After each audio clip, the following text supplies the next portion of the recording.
Assalamualaikum warahmatullahi wabarakatuh. Salam sejahtera, selamat pagi rekan-rekan semua, praktisi HR seluruh Indonesia. Eh, Mari yang pertama, sekali lagi kita panjatkan puji syukur kepada Allah Subhanahu wa Ta'ala yang telah memberikan kita nikmat, sehat, serta kesempatan. Sehingga hari ini kembali kami iGrowth Indonesia Channel eh, kembali mengudara untuk memberikan kontribusi bagi bangsa, bagi negara. Pada konteks hari ini kita menghadirkan value and solution pada bidang-bidang ke-HRD-an atau bidang-bidang pengembangan sumber daya manusia. Dan kami telah kesekian kali untuk memberikan ini dengan acara kami yang bernama Indonesia HR Solution.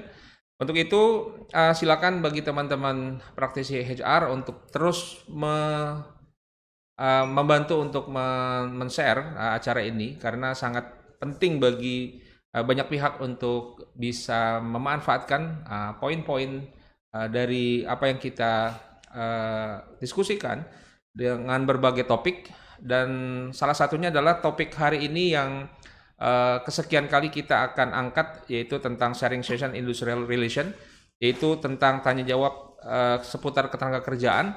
Dan ini penting bagi kita, bagi praktisi HR itu sendiri, bagi pelaku usaha, begitupun bagi kita karyawan atau pekerja, serikat dan sebagainya, untuk bisa mengetahui sejauh mana hal-hal yang bisa kita ambil dari perundang-undangan atau peraturan berlaku di negara ini, agar kita pada konteks menjalankan tugas, menjalankan misi apapun dalam tugas-tugas kita di bisnis atau dalam kaitan kita menjadi seorang karyawan, kita bisa menghadirkan sesuai dengan apa yang menjadi hal-hal yang normatif atau yang telah diatur oleh undang-undang atau yang telah diatur oleh negara ini.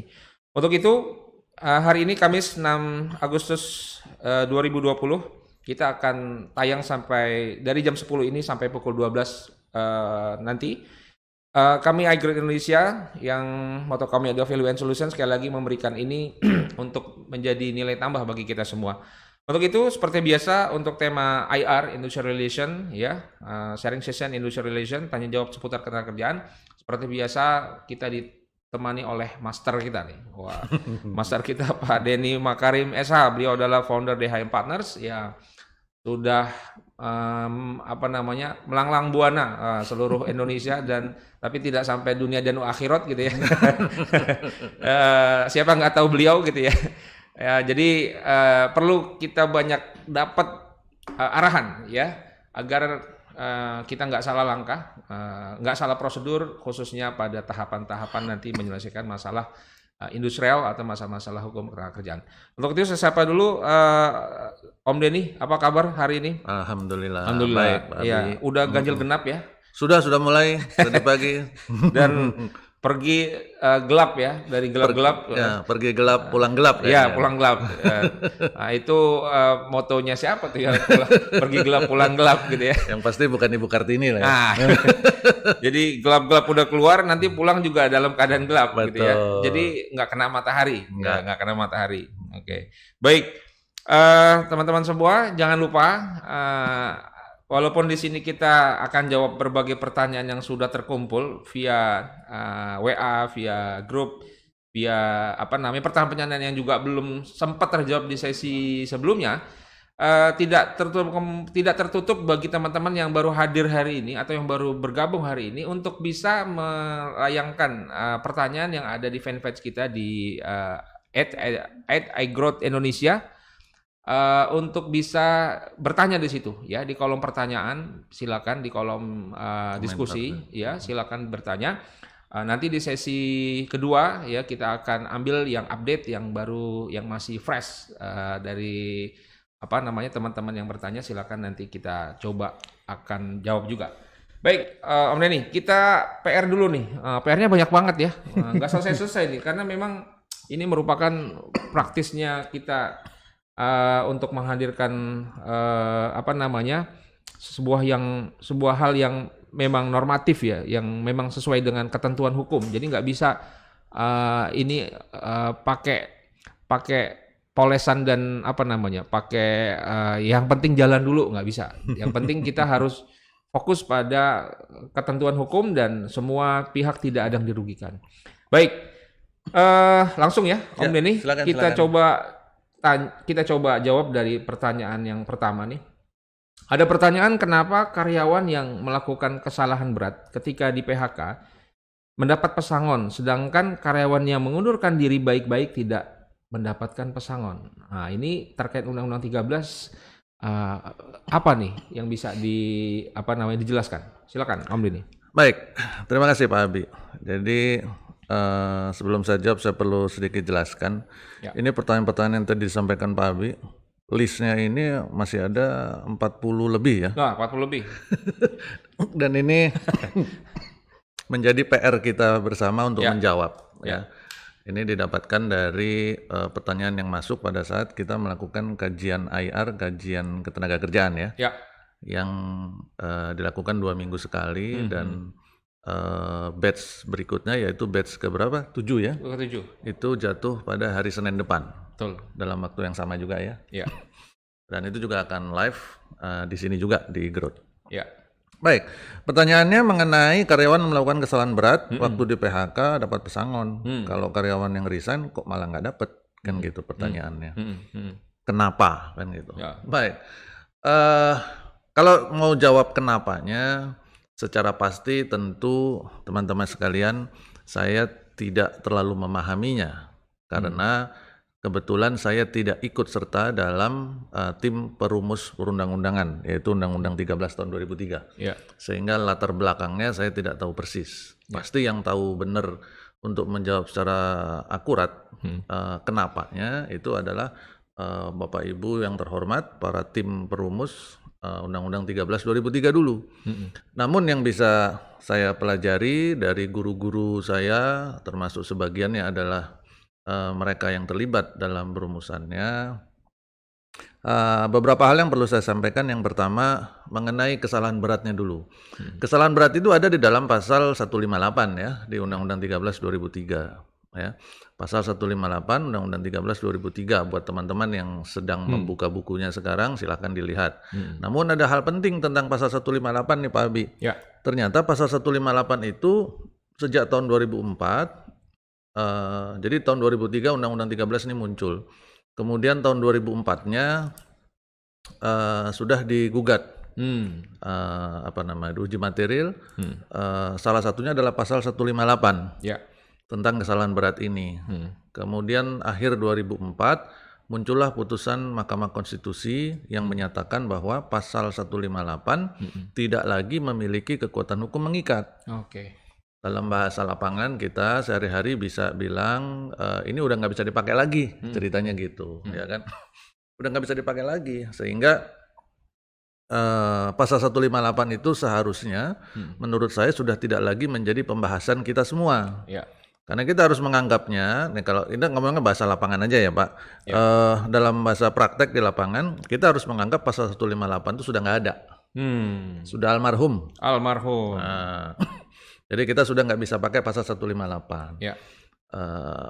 Adapun kalau itu masih ada muncul di dalam beberapa dokumen-dokumen di perusahaan seperti perjanjian kerja, seperti peraturan perusahaan atau PKB di perusahaan, maka karena ini sudah tidak memiliki kekuatan hukum mengikat, maka si para pihak yang tidak terima pada saat terjadi pelaksanaan pasal tersebut bisa dengan mudah menyatakan keberatan dan itu tidak bisa dipakai. Ya.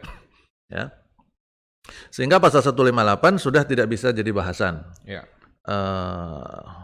Namun kejadian yang diatur dalam pasal 158 yaitu hal-hal pidananya itu tetap masih bisa diselesaikan dengan menggunakan pasal 160. Pasal 160 di Undang-Undang 13 itu bicara tentang masalah pidana. Pidananya. Pelanggaran pidana. Karena isinya pasal 158 atau saya biasa sebutnya isinya X pasal 158 itu adalah memiliki delik pidana, maka penyelesaiannya selalu harus melalui pasal 160, ada prosedurnya ya, yang melaporkan, terus ada penahanan dan sebagainya lah ya.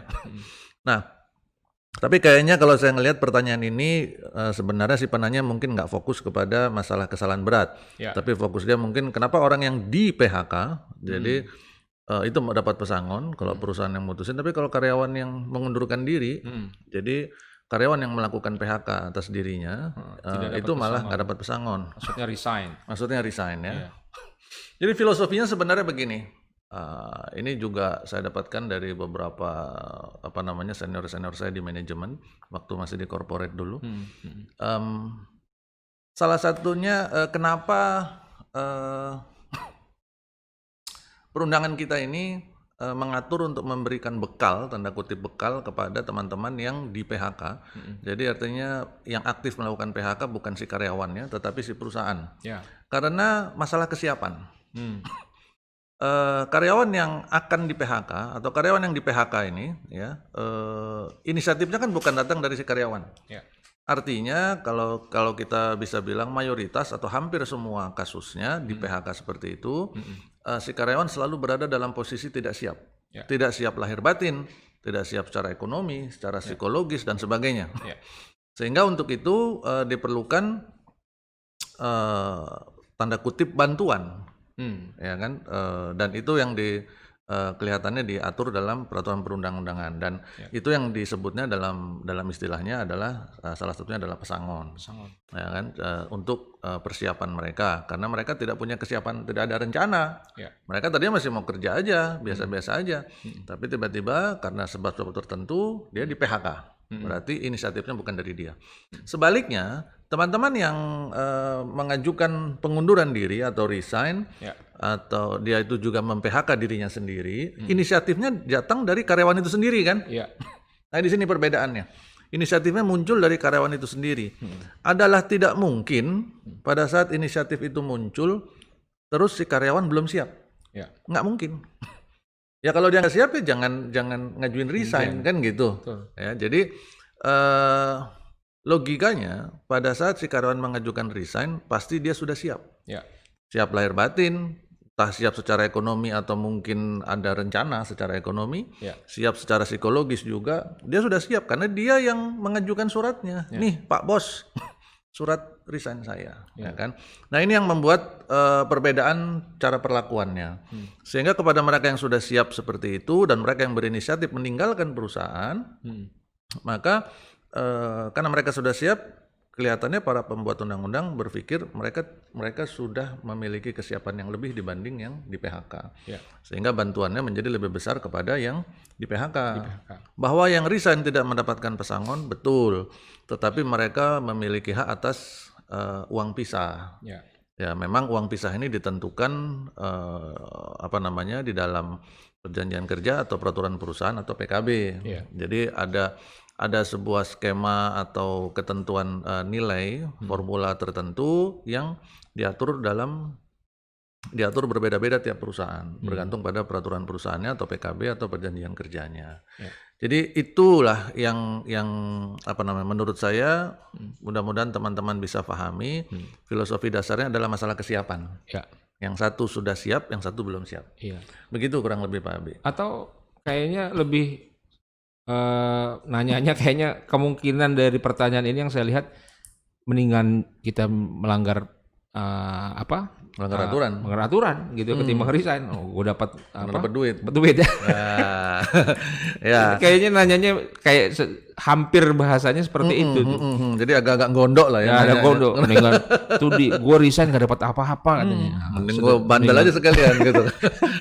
Baik, dalam praktek memang ini sering jadi bahasan, ya sering jadi bahasan. Apakah ini benar dijalankan atau enggak? Ya kita lihat di lapangan. Tetapi yang biasa saya sampaikan kepada teman-teman di HR adalah membuat semacam propaganda. Propaganda propaganda ini maksudnya sosialisasi lah ya. Menyadarkan atau menyampaikan kepada teman-teman karyawan yang lain bahwa keduanya memiliki baik dia mengundurkan diri atau bikin masalah pelanggaran, keduanya memiliki konsekuensi yang berbeda. Ya, jangan sampai mereka melakukan tindakan berdasarkan emosi kemudian akhirnya menyesal. Kenapa saya bilang menyesal Pak Abi? Karena begini, Di dalam beberapa praktek di beberapa perusahaan dan saya lihat sudah semakin banyak ya. Eh, Anggaplah kalau yang dikejar itu hanya masalah duit. Ya. Masalah duit, dia mungkin dapat duitnya. Tetapi kemudian pertanyaannya apakah dia mendapatkan rekomendasinya dari perusahaan. Kan begitu. Apalagi masalah surat pengalaman kerja. Kalau dalam bahasa daerahnya itu biasa disebut peklaring, ya kan?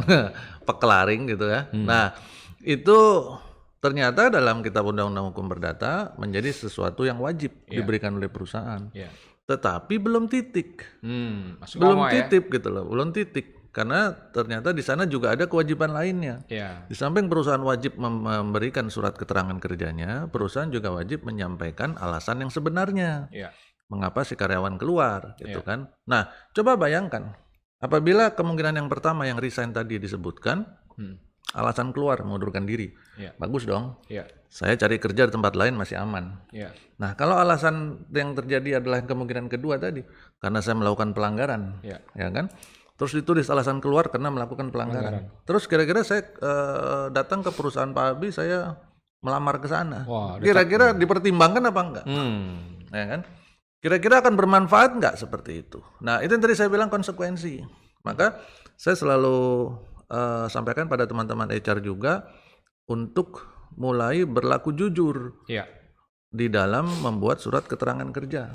Jadi apa adanya aja, gitu. Dan sehingga teman-teman bisa menentukan pilihannya sendiri dan mengambil semua resiko serta konsekuensinya dengan sadar, dengan penuh pertimbangan. Begitu kurang lebih, Pak. Oke, baik. Itu terkait tadi PHK ya, terkait PHK dan resign ya, PHK karena pelanggaran dan resign. Nah, itu jelas tadi telah dijelaskan oleh Om Denny. Nah, lanjut pertanyaan berikutnya ya, ini tentang bonus nih Om Denny. Dikeluarkan oleh apakah bonus wajib dikeluarkan oleh perusahaan setiap tahunnya, dan bagaimana jika perusahaan mewajibkan karyawan bekerja pada saat hari-hari keagamaan, maksudnya hari Lebaran atau Natal dan sebagainya, dan hari besar lainnya. Ada dua sebenarnya nih, dua pertanyaan sebenarnya. Masalah kerja di hari raya dan bonus yang wajib dikeluarkan. Silakan Om Denny. Baik, kita jawab dulu yang pertama tentang bonus. Ya. Hukum dasar bonus itu teman-teman bisa melihat di dalam PP 78 tahun 2015 tentang pengupahan. Ya, dalam Undang-Undang 13 juga ada di bab tentang pengupahan, di bab berapa itu pengupahan ya. Kemudian di PP 78 tahun 2015 tentang bonus. Kata kunci dari bonus di dalam pasal tersebut adalah bukanlah sebuah kewajiban. Dan dia dikeluarkan berdasarkan kemampuan atau keuntungan perusahaan. Nah, nah, hukum dasarnya bilang itu bukan sebuah kewajiban. Itu harus digarisbawahi dulu sehingga langsung menjawab pertanyaan ini, itu tidak wajib. Tidak wajib. Jadi tergantung perusahaannya. Itu hukum dasarnya yang diatur dalam perundangan. Tetapi kita juga perlu melihat bagaimana hukum yang berlaku di perusahaan kita masing-masing. Karena negara, perundangan itu juga sudah memberikan kewenangan kepada setiap perusahaan untuk membuat hukumnya sendiri-sendiri. Tentu dengan catatan tidak boleh bertentangan dengan hukum negara. Nah, kita harus melihat kalau hukum dasarnya di perundangan bilang itu tidak wajib, kemudian kita juga harus melihat lagi bagaimana aturan yang berlaku atau hukum yang berlaku di perusahaan kita masing-masing. Caranya gimana? Lihatlah kepada perjanjian kerja atau peraturan perusahaan atau perjanjian kerja bersama yang ada di perusahaan kita masing-masing. Carilah bab atau pasal atau klausa atau ketentuan yang mengatur tentang bonus dan lihat isinya.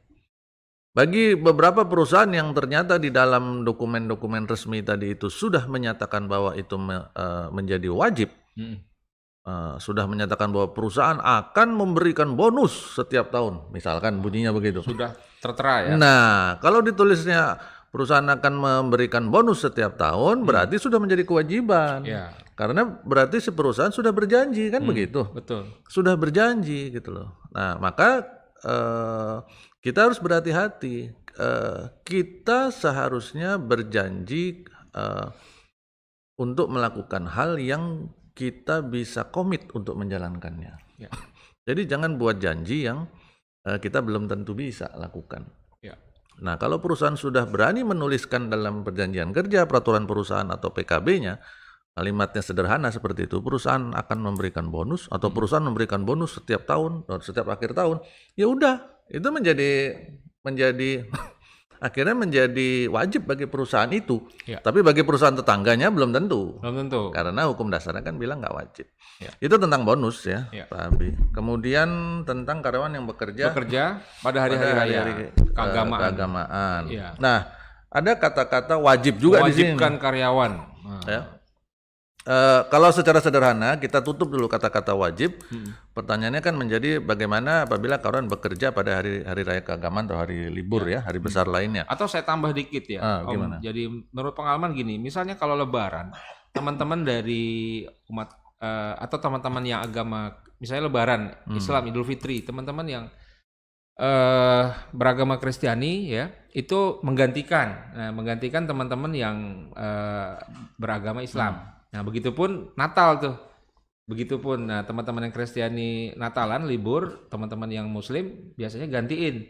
Nah, apakah seperti itu nih? Nah, jadi sekalian aja di pertanyaan seperti itu. Intinya tetap pada konteks hari-hari keagamaan, wajib ya. Karyawan itu untuk hadir ya. Baik. Kalau kita pecah dulu kalimatnya. Ya. Menjadi karyawan yang bekerja pada hari keagamaan tadi ya, hari besar agama, maka konsekuensinya tentu sudah jelas, menjadi diperhitungkan sebagai lembur, ya kan? Formulanya juga sudah ada, aturannya ada di Kemenaker 102 tahun 2004 tentang upah lembur, itu tentang konsekuensinya. Nah, baru setelah kita gabungkan, ternyata ada kalimat yang pertama tadi mewajibkan. Nah, ini yang menarik. Ya kan? Kenapa jadi menarik? Karena ternyata teman-teman sekalian, Pak Abi, di dalam Kemenaker 100 tahun 2004 tentang upah lembur itu 102 tahun 2004. Di sana menegaskan bahwa lembur itu pelaksanaannya berdasarkan kesepakatan atau persetujuan. Gitu loh. Jadi ada perintah, kemudian ada persetujuan. Maka di sana disebutkan harus dibuat tertulis, ya kan? Maka ada form lembur dan sebagainya atau SPL, surat perintah lembur dan sebagainya ya. Nah, kata kunci kesepakatan atau persetujuan ini artinya sama dengan tidak melarang adanya kewajiban yang buta. Jadi pokoknya saya nggak mau tahu ya, pokoknya karyawan harus kerja. Karyawannya dipaksa. Nah, ini yang melanggar. Ya, tetapi kalau karyawannya setuju, maka sah-sah saja, karena persetujuannya tercapai berarti. Nah, pertanyaan berikutnya kan akhirnya menjadi begini, bagaimana supaya si karyawan setuju? Ya kan itu. Betul. Bagaimana supaya si karyawan setuju mau bekerja pada hari-hari libur tadi, hari keagamaan tadi, hari besar tadi. Ya, nah disinilah peranan HR, teman-teman sekalian. Jadi sebagai HR, kita ini harus juga memiliki metode-metode pendekatan kepada karyawan. Jadi kita nggak boleh bertingkah laku atau bersikap seperti penguasa. Penguasa dalam arti yang negatif ya. Main pokoknya nggak bisa kayak gitu. Jadi dia tetap harus membuat, tantangan besar di HR adalah dalam konteks lembur ini adalah membuat karyawan bersedia menyetujui atau bersepakat untuk menjalankan kerja lemburnya, meskipun dia sebenarnya punya hak untuk libur. Pada saat libur Lebaran, Hari Raya Idul Fitri, hak liburnya itu apakah hanya kepada karyawan Muslim? Enggak. Semua warga negara Indonesia, gitu loh. Jadi semua yang bekerja tunduk pada Undang-Undang 13 itu mereka semua punya hak untuk libur. Tidak peduli dia agamanya apa. Ya, dan itu hak mereka. Sehingga pada saat yang Muslim memang nggak bisa diganggu gugat karena dia melakukan kegiatannya, ada kegiatan agamanya. Kemudian yang non Muslim, mereka punya hak juga untuk libur. Demikian juga sebaliknya pada saat Natal atau pada saat hari raya yang lain. Sehingga kesepakatan tetap dibutuhkan. Dan si karyawan yang contohnya tadi adalah Hari Raya Idul Fitri, karyawan yang non-Muslim tadi punya hak untuk menolak loh. Ya. Saya nggak mau lah. Loh kamu kan nggak ikut Lebaran. Misalkan kayak kemarin nih Idul Adha. Ya. Kamu kan nggak ikut motong kambing. Iya, tapi kan liburnya nggak ada urusan sama motong kambing. Tapi saya ikut nyate, Pak. Nah, saya kan ikut nongkrongin. Begitu satenya keluar kan saya bantu ngipasin gitu kan. Nah, jadi mereka juga punya hak. Ya. Kalau saya memang nggak ikut nyate Pak, saya nggak ikut motong kambing, tapi saya pengen istirahat. Ya. Itu hak dia. Maka memang menjadi penting the art of HR. Ya. Seninya HR salah satunya adalah approaching people. Nah ini yang harus dilakukan. Ya. Maka saya sering kali ngomong sama teman-teman Pak Abi, kalau HR itu kita harus punya dua muka. Dua muka, bukan bermuka dua, beda. Oh, beda tuh. Beda. Okay. Bermuka dua sama dua muka itu beda. Ya. Kalau dua muka berarti muka kita itu yang setengah itu adalah seniman. Ya. Ya. Kapan kita bertindak seperti seniman? Pada saat kita bicara tentang kesejahteraan karyawan. Betul. Bagaimana kita menjadi sangat kreatif, Ya. meningkatkan kesejahteraan karyawan, mendevelop karyawan tanpa memberikan beban yang berlebihan kepada perusahaan. Itu tugas kita di HR. Ya. Setengah mukanya. Ya. Setengahnya lagi apa? Setengahnya lagi adalah robot, Pak.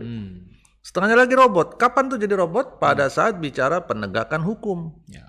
Waktu bicara penegakan hukum, kita tidak lagi seharusnya bicara tentang karyawan ini posisinya apa, manajer apa operator misalkan, kemudian karyawan ini saudaranya siapa, ya kan? Kemudian sudah lama kerja atau baru, ini ngamuan apa enggak, misalkan, enggak ada urusannya. Betul. Masalah penegakan hukum itu sudah harus menjadi robot. Ya. Nah, yang susah adalah kalau nggak bisa menyeimbangkan ini, dua muka ini, maka dia menjadi senewen. Menjadi senewen akhirnya, nggak jadi seniman, nggak jadi robot, senewen akhirnya. Gitu. Uring-uringan ya. Nah, uring-uringan sendiri, pusing dia. Begitu Pak Abi. Iya, jadi dua muka itu compliance and influence ya. Ya. Lebih kepada kapan kita harus melobi, begitupun pada saat kapan kita harus tegas pada aturan dan tidak main-main. Betul. Kalau kita sudah ngomong penegakan hukum, nggak main-main. Iya, enggak. Tidak. Itu. Jadi udah nggak peduli. Nah, jangan di lobi-lobi. Nggak ada lobi. Soalnya rujak lobi-lobi enak. Tersiang lah ya. Oke, lanjut ke pertanyaan berikutnya. Sambil teman-teman yang menyaksikan, silakan di fanpage-nya iGrowth Indonesia, layangkan pertanyaan terkait ketenagakerjaan, apapun yang menjadi kasus Anda. Wah, kayaknya punya kasus banget gitu ya. Enggak, atau memang yang sedang Anda alami atau perusahaan tempat Anda bekerja sedang mengalami hal-hal itu dan masih ragu untuk melakukan tindakan, silakan bertanya di fanpage kami untuk nanti bisa kita jawab. Lanjut ke pertanyaan yang sudah ada nih. Tadi kasus bonus ya. Nah sekarang pertanyaan, apa boleh perjanjian kerja ya? Nah ini KHL nih ya. Kerjaan harian lepas atau PHL dibuat hanya satu untuk mewakili lebih dari satu orang. Jadi dibuat satu saja ya, tetapi ini mewakili ke seluruh tim. Misalnya ada tim kerja lepas harian, udah satu aja gitu. Tidak per orang gitu ya. Nah ini gimana nih? Baik, KHL itu maksudnya mungkin karyawan harian lepas. Ya. PHL itu pekerja harian lepas. Baik, jadi tentang harian lepas itu memang diatur dalam Kemenaker 100 tahun 2004. Ya. Itu tentang PKWT. Ya. Perjanjian kerja waktu tertentu. Nah, berarti satu hal mendasar yang perlu kita pahami bahwa tentang harian lepas, harian lepas ternyata adalah bagian dari PKWT. Ya, jadi harian lepas adalah bagian dari perjanjian kerja waktu tertentu atau yang di lapangan biasa disebut kontrak. Ya. Itu pertama. Yang kedua, di dalam Kemenaker tersebut istilah KHL atau PHL itu tidak dikenal. Di sana disebutnya istilahnya adalah PKHL. PKHL. Perjanjian kerja harian lepas. Nah, ini penting karena istilah ini penting. Nggak boleh dibuat sendiri ya. Betul. Kalau istilah itu sudah ada diatur dalam perundangan dan kita akan merujuk kepada definisi yang ada diatur di perundangan, maka tidak sebaiknya atau saya justru sangat tidak menyarankan untuk buat istilah-istilah baru. Ya. Kecuali kita mau membuat istilah baru dengan definisi yang lain. Ya. Nah, itu silahkan. Nah, tentang harian lepas, karena dia merupakan bagian dari PKWT, dan salah satu syaratnya PKWT itu adalah perjanjian kerjanya wajib tertulis. Ya. Wajib Pak tertulis PKWT itu. Sehingga karena PKHL itu bagian dari PKWT, maka dia masuk dalam kategori wajib juga.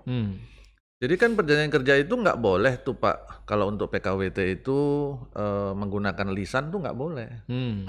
Jadi untuk PKWT termasuk di dalamnya adalah harian lepas, itu perjanjiannya wajib tertulis. Wajib tertulis. Emang kalau aku bikin lisan apa resikonya kan gitu? Apa masalahnya kan gitu. Nah, yang muncul adalah konsekuensi hukum. Iya. Di dalam Undang-Undang 13 maupun di dalam Kemenaker tadi yang 100 tahun 2004 di sana disebutkan tidak menggunakan perjanjian tertulis untuk PKWT, maka demi hukum karyawan tersebut menjadi PKWTT atau permanen. Ya. Nah, ini perlu diperhatikan oleh teman-teman di HR dan di manajemen pada umumnya. Nah, karena sekarang kita sudah paham bahwa itu harus tertulis, pertanyaannya kan, sekarang itu saya itu kalau bikin perjanjian, ini katanya sebuah perusahaan, kalau saya bikin perjanjian untuk karyawan, itu satu orang karyawan baru perjanjiannya bisa 10 lembar Pak Abi. 10 lembar. Nah 10 lembar itu isinya mulai dari ada non-disclosure agreement, masalah kepatuhan dan sebagainya, 10, belum ditambah dengan lampiran kode etik, lampiran peraturan perusahaan dan sebagainya. Dan itu harus rangkap 2 lagi kan, satu perusahaan, satu karyawan. Nah di sisi lain PKHL ini, perjanjian kerja harian lepas ini berlakunya hanya 1 hari. Hanya 1 hari. Jadi kalau dia masuk jam 8 pulang jam berapa tuh tambah 8, berarti sekitar jam 4 jam 5 dia pulang. Sudah habis hubungan kerjanya. Besoknya dia datang perjanjian kerja lagi. Berarti setiap hari saya harus nyiapin paling enggak 20 lembar untuk 1 orang. Bisa bangkrut perusahaan. Nah kan, enggak efisien sama sekali gitu. Nah, kalau kita memahaminya dengan metode yang saya sampaikan barusan, memang ini akan menjadi hal yang sangat tidak efektif. Tetapi ternyata dalam perundangan kita sudah diatur. Si pembuat perundangan itu maupun pembuat Kemenaker itu sudah mengantisipasi hal tersebut. Akhirnya mereka menyebutkan dalam salah satu klausanya bahwa daftar hadir untuk perjanjian kerja harian lepas itu bisa dianggap sebagai perjanjian kerja. Jadi nggak harus dibuat dalam bentuk perjanjian kerja yang formal, enggak. Daftar hadir sudah bisa, tapi ada catatannya, ada beberapa syaratnya. Syaratnya pun dipermudah dalam Kepmen tersebut. Daftar hadir isinya ada identitas kedua pihak, kemudian ada hari, tanggal, waktu, ada upahnya, besaran upahnya, disebutkannya dalam daftar hadir. Contoh, daftar hadir kerja karyawan harian lepas PT Deni misalkan. Kemudian untuk tanggal berapa, untuk hari ini hari apa, Kamis 6 Agustus 2020, dari jam berapa, 8 sampai jam 5. Nomor 1 Deni, nomor 2 Abi, nomor 3 Deni, nomor 4 Abi, nomor 5 Deni, nomor 6 Abi. Terus masing-masing ada tanda tangan yang kita tanda tangan, kemudian di sini sampingnya lagi ada angkanya, rupiahnya, sehari 2 juta, sehari 2 juta dolar lagi Pak. Waduh, ya kan? Mau PKHL semua. PKHL semua, ya kan? Tuh, jadi ada angkanya di bagian bawah tanda tangan. Tanda tangan siapa di bawah perusahaan? Karyawan di mana? Kan sudah ada di daftar hadir di atas sudah tanda tangan. Nah ini sudah bisa dianggap sebagai perjanjian kerja. Sehingga sederhana kan? Menariknya, nggak banyak ternyata para praktisi HR yang memahami ini Pak. Itu dia.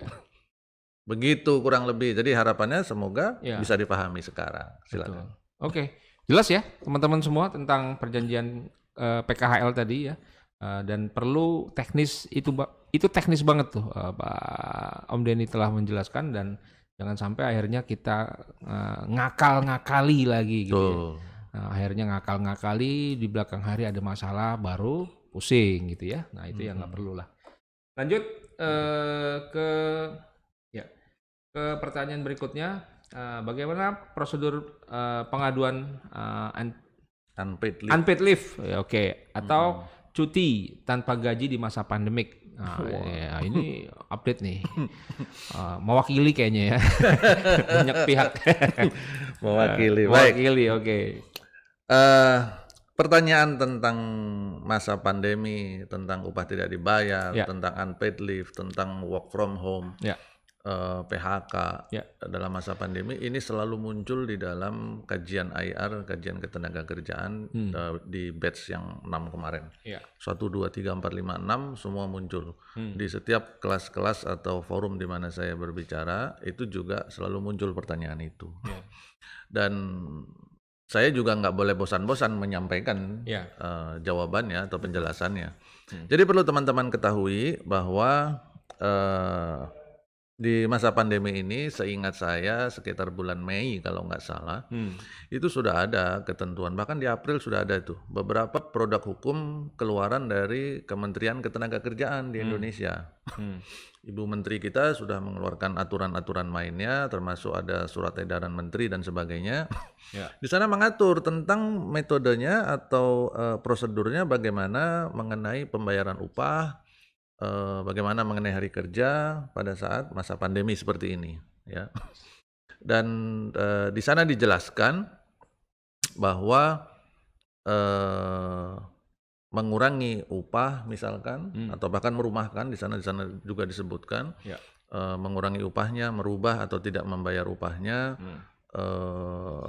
mengenai perubahan hari kerjanya, Ya. itu dibuat berdasarkan harus dibicarakan dengan karyawan atau serikat pekerja. Ya. Dan disepakati, ya. Kurang lebih bahasanya demikian, dan harus disepakati. Nah, yang perlu saya garis bawahi buat teman-teman semua, apa yang disampaikan oleh Ibu Menteri kita di dalam produk hukumnya Kementerian Ketenagakerjaan tersebut, itu bukanlah hal baru.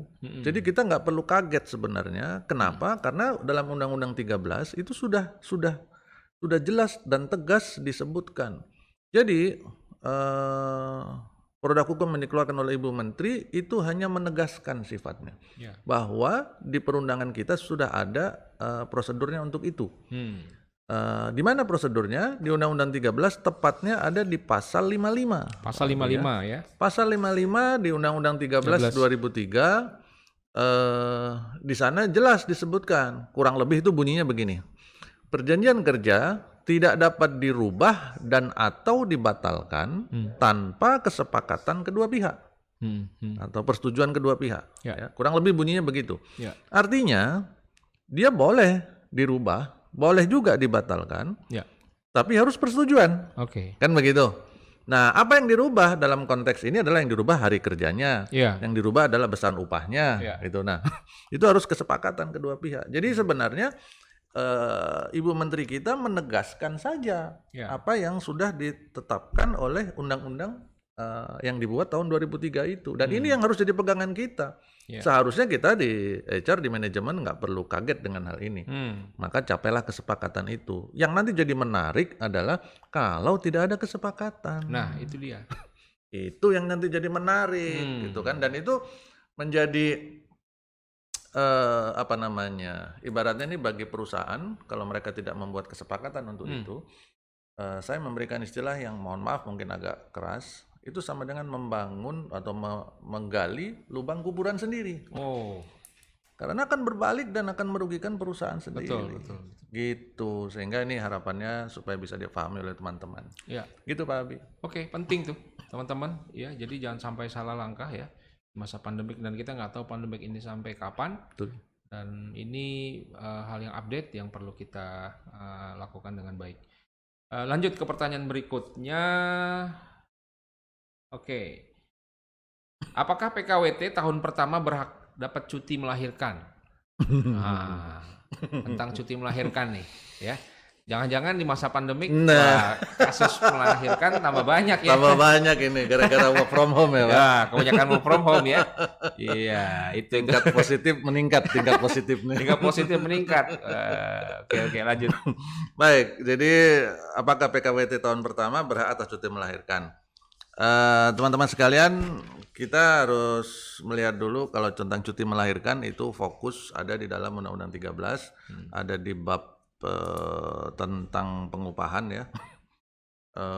Di sana ada saya lupa pasalnya ya, tetapi di sana disebutkan kurang lebih isi pasalnya adalah mengatur mengenai periodenya, 1,5 bulan sebelum dan 1,5 bulan sesudah. Kemudian mengenai diperpanjangnya dan sebagainya, kemungkinan diperpanjang dengan syarat ada surat dokter dan sebagainya. Ya. Tetapi di dalam pasal tersebut tentang cuti melahirkan dalam Undang-Undang 13 termasuklah juga pasal yang mengatur cuti melahirkan ada di dalam PP 78 2015 tentang pengupahan. Ya. Saya tidak menemukan sama sekali ada kata-kata yang mengkhususkan pasal itu, pasal cuti melahirkan itu hanya berlaku bagi jenis hubungan kerja tertentu. PKWT atau PKWTT. Nah, hanya untuk permanen doang atau hanya untuk kontrak saja. Tidak ada ya? Nggak ada. Di sana disebutkan pekerja. Nah, kalau pekerja, kita harus kembali ke definisi pekerja di dalam Undang-Undang 13 di pasal 1. Ya. Definisi pekerja apa? Sama, generik juga. Ya. Kan nggak ada disebutkan, yang disebut pekerja adalah orang yang PKWTT atau yang permanen. Yang kontrak bukan pekerja. Enggak. Artinya, cuti melahirkan atau di sana disebutnya bukan cuti sih, istirahat melahirkan. Ya, itu berlaku untuk pekerja atau dengan bahasa lain berlaku untuk seluruh jenis hubungan kerja, baik permanen maupun kontrak. Nah, kemudian spesifik lagi tentang PKWT-nya. Haknya PKWT dengan PKWTT, kontrak dengan permanen, ya itu sebenarnya sama. Ya. Terutama dalam konteks masalah ini istirahat seperti ini ya, istirahat melahirkan itu haknya sama. Ya. Dan tidak juga saya temukan ada pasal yang bilang bahwa untuk PKWT atau kontrak di tahun pertama nggak berhak cuti melahirkan, nggak berhak cuti apa, hebat cuti kontraknya ini, itu ya, nggak berhak jam sostek sekarang BPJS misalkan. Nggak berhak asuransi misalkan, nggak boleh kawin misalkan, nah, nggak ada itu ditemukan gitu loh. Dan kalau kita mengada-ngada seperti ini beresiko balik bagi perusahaan. Betul. Ya, karena itu adalah haknya si karyawan. Ya. Cuti melahirkan itu haknya si karyawan. Ya. Bayangkan apabila si karyawan pada saat mulai bekerja PKWT dia sudah berada dalam posisi hamil. Ya. Kemudian di bulan ke-10 atau di bulan ke-9 dia harus melahirkan dan dia nggak boleh. Coba nggak dikasih cuti melahirkan. Nah, ini pelanggaran terhadap pasal tentang cuti melahirkan. Iya. Begitu, ya. Pak Abi. Sedikit saya perluas dari case ini. Bolehkah tadi kan Om Denny sebutkan setengah sebelum melahirkan dan 1,5 sebulan sebelum melahirkan, 1,5 bulan setelah proses melahirkan bersalin. Boleh nggak diakumulasi? Misalnya contoh ada ini usulan karyawan, saya masih kuat sih sebelum 9 bulan nih masih enteng lah gitu. Nanti aja sekalian 3 bulan digabung misalnya. Atau bahkan jadi pertanyaannya dua, atau bahkan ini datangnya dari perusahaan. Nih loadnya lagi tinggi gitu ya. Kamu nanti aja deh sekalian 3 bulan gitu ya after bersalin melahirkan. Nah, ini gimana nih kalau kayak gini? Karena banyak nih di lapangan kayak gini nih. Baik. Ini juga menarik. Iya. Ini istilahnya kalau udah ngomong tentang istilah menarik nih udah agak-agak ngeri-ngeri sedap. Ngeri. Gitu. Jadi ini menarik buat saya. Kenapa? Karena di dalam pasal yang tadi kita sebutkan tentang cuti melahirkan, di sana tegas menyebutkan 1,5 bulan sebelum dan 1,5 bulan sesudah. Sifatnya tidak bisa diakumulasi. Nggak bisa. Oke. Karena dia ada kata 1,5 bulan sebelum dan 1,5 bulan sesudah. Oke. Andaikan ini boleh diakumulasi, maka isi pasalnya pasti bukan begitu. Bisa saja mungkin para pembuat undang-undang dulu membuat pasal, supaya bisa diakumulasi kita buat pokoknya 3 bulan, terserah kesepakatan kedua pihak. Mungkin begitu. Tapi kan ternyata bukan itu isinya sekarang. Isinya tegas 1,5 bulan sebelum dan 1,5 bulan sesudah. Maka bahkan nih Seingat saya sebelum Undang-Undang 13 itu kalau nggak salah 1 bulan sebelum dan 2 bulan sesudah. Ya, koreksi saya kalau salah. Cuman yang pasti hukum positif kita hari ini Undang-Undang 13 2003 bilang 1,5 bulan sebelum, 1,5 bulan sesudah. Dan apabila ini tidak dilakukan, Pak Abi dan teman-teman sekalian, ini beresiko kepada perusahaan. Betul. Jadi maksudnya pembuat undang-undang menetapkan 1,5 bulan sebelum dan 1,5 bulan sesudah itu untuk kepentingan keselamatan dan kesehatan ibu dan anak. Ya kan? Karena dia dibutuhkan waktu dan sebagainya. Betul. Bahwa ternyata dalam beberapa dalam beberapa kasus ya, itu ada ibu-ibu hamil yang dia masih seger buger, mungkin masih main voli barangkali sampai kurang seminggu, ya kan? Atau kurang sehari baru dia istirahat. Itu adalah kasus-kasus khusus, nggak bisa digeneralisir. Nah, untuk kasus khusus seperti itu tentu silakan penyelesaiannya khusus. Nah, nanti pertanyaannya kan berlanjut seperti tadi kata Pak Abi. Gimana kalau karyawan yang minta? Saya masih kuat Pak, gitu kan? Nah, perlu kita pahami Bapak Ibu, undang-undangnya sudah jelas tegas menyebutkan 1,5 sebelum, 1,5 sesudah, bukan 3 bulan. Kalau itu kita setujui dengan kesepakatan, saya masih menganggap bahwa saya tetap beranggapan bahwa kesepakatan ini beresiko tinggi.